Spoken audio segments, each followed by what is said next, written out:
I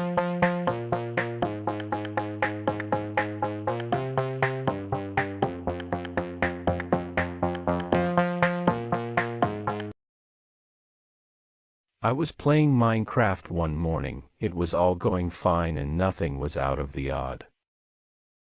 But while I was constructing my house with planks of oak wood and some glass, I heard a loud lightning bolt behind me. I was hesitant to turn around, but I ended up turning around. It wasn't much of a mistake per se, but I wasn't happy with what I saw. Behind me stood a charged creeper. I had only 3 options. Slice the thing in half, let it explode my house, or run away. I went for the last option and immediately scaled a ladder I had conveniently placed on the side of my house. I would have fought it, but I lost all my good stuff earlier in that session when I fell from a high place.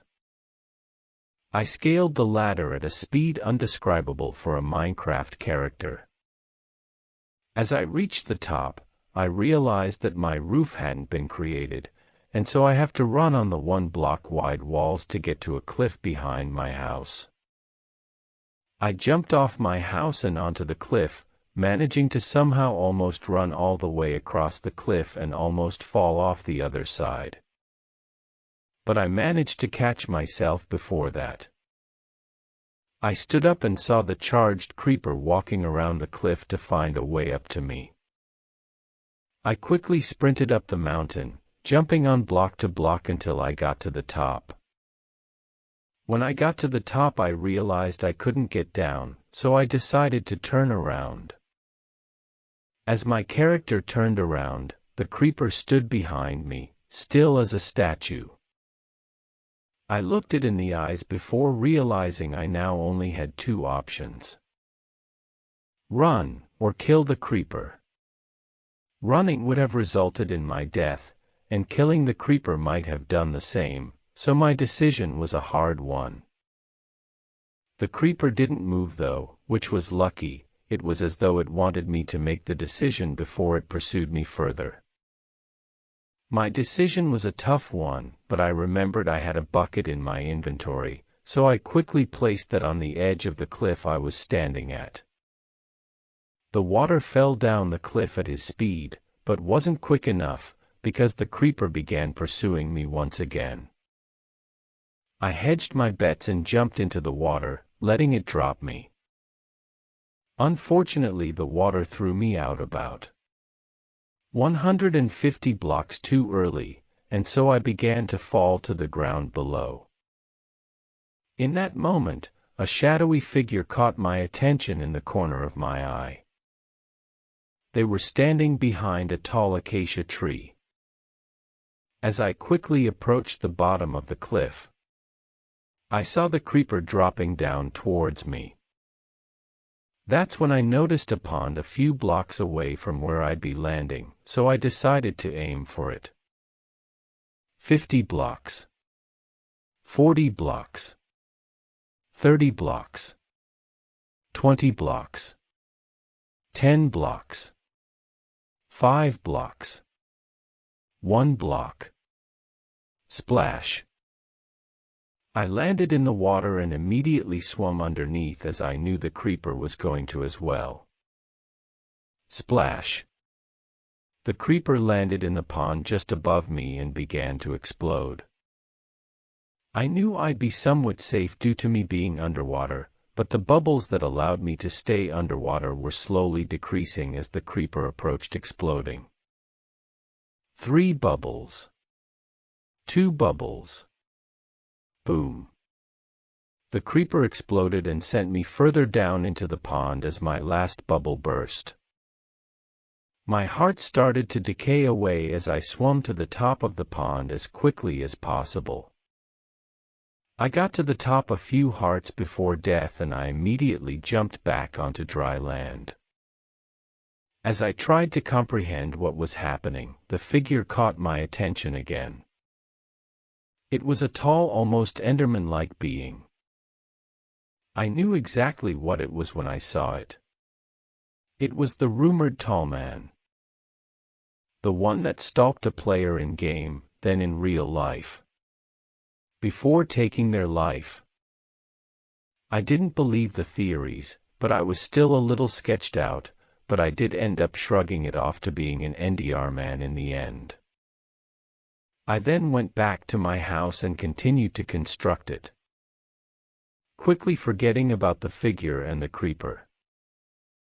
I only remembered later because I saw the figure again, this time slowly approaching my house.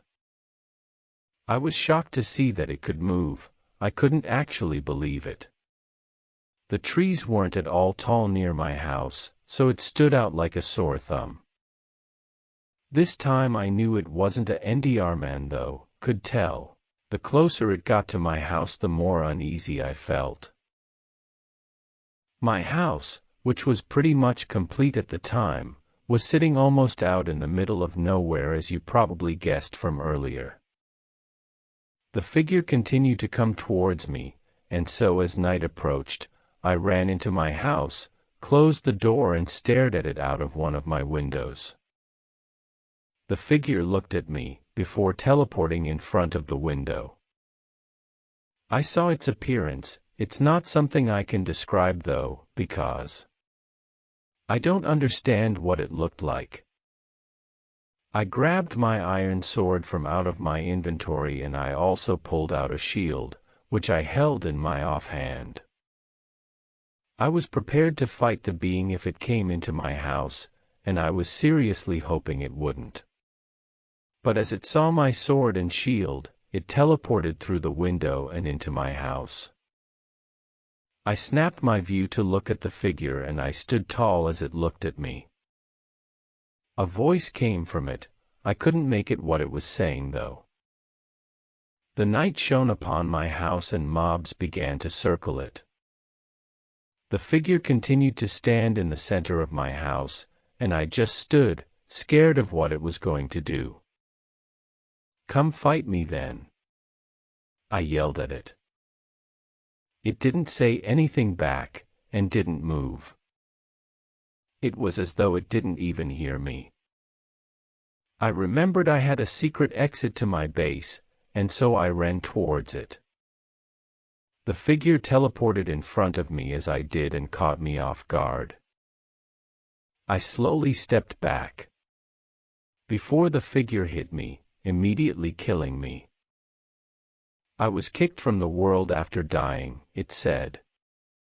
"You have been kicked by the tall man. I now sit, writing this to you. I'm not sure how long I have left, but I'm sure that my time is running out. Every moment that passes my heart skips a beat. Every time I check outside the window, I see an indescribable thing. Knock. Knock. Knock." The window shook as I heard the knocks. Now, I'm going to investigate. I hope I survive. The end.